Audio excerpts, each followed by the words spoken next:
Hello and welcome back to MCBE Teacher Read-Alouds. Today we are reading Magic Treehouse, book number 8, Midnight on the Moon by Mary Pope Osborne. And today we are reading chapter 4, Moon Rabbits. If you recall, in chapter 3, that is when Jack and Annie stepped out onto the moon, and now we're going to find out what happens. "Oh, wow," said Annie. She took a step forward, but Jack stood frozen. He wanted to get a good look at everything first. He stared at the ground. He was standing in a layer of gray dust just as fine as powder. Footprints were everywhere.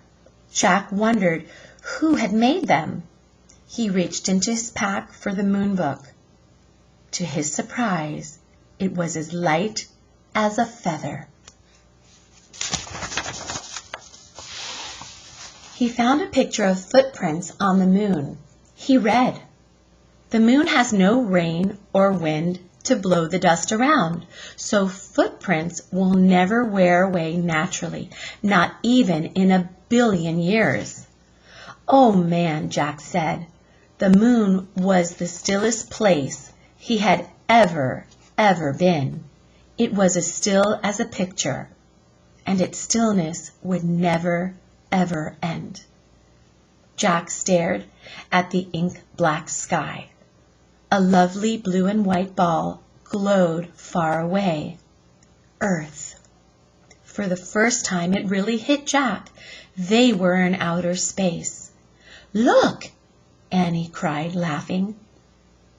She bounded past Jack, almost flying through the air. She landed on her feet. Then she jumped again. "I'm a moon rabbit," she called. Jack laughed. How does she do that? He wondered. He turned a page and read, "A person weighs less on the moon because of the moon's low gravity and lack of air. If you weigh 60 pounds on Earth, you would only weigh 10 pounds on the moon." "Don't just stand there reading," said Annie, grabbing the book from Jack's gloved hand. She tossed it into space. It flew far away. Jack started after it. He bounded up and down. Boing, boing, boing. Now he felt as light as a feather. "Look," he called to Annie. "I'm a moon rabbit too." Where Jack's boots hit the ground, moon dust gracefully sprayed into the space. The book had landed on the edge of a shallow crater. When Jack reached it, he tried to stop, but his feet slipped.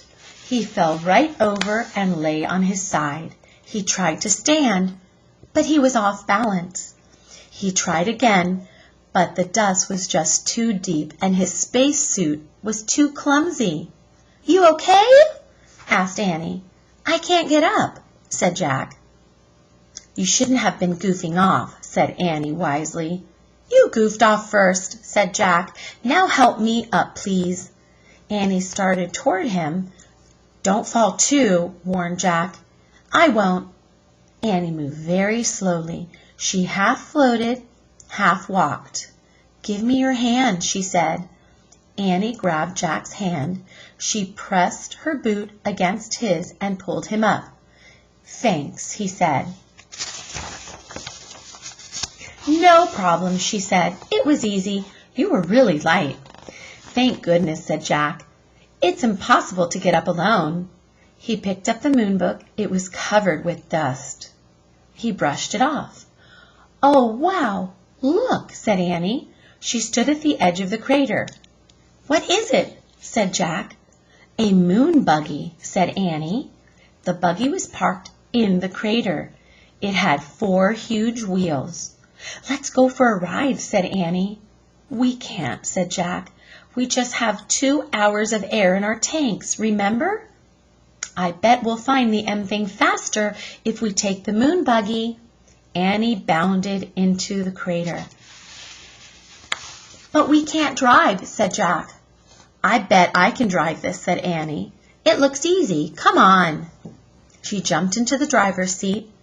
"But you don't have a license," said Jack. "Who cares?" said Annie. "There aren't any roads on the moon, or stoplights, or policemen either." She was right, Jack thought. "We'll go slow," he said, and he climbed in beside her. Annie pushed a button labeled "On." The moon buggy lurched backwards. "Yikes!" said Annie. "Step on the brake," said Jack. Annie pressed a pedal on the floor. The buggy stopped with a jerk. "Whew," she said. "It must be in reverse," said Jack. "Let me study this." But before he could study anything, Annie pushed another button. The buggy tilted back. Its front wheels started to rise into the air. "Let me out of here," said Jack. Annie pushed more buttons.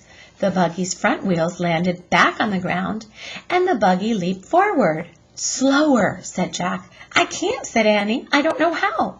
Annie steered the buggy over the tracks on the ground. The wide wheels kept it from sinking into the deep dust. "Careful," said Jack. The buggy zoomed out of the crater. Gray clouds of dust rose behind them as they took off across the moon. I hope you come back for Chapter 5. Hang on!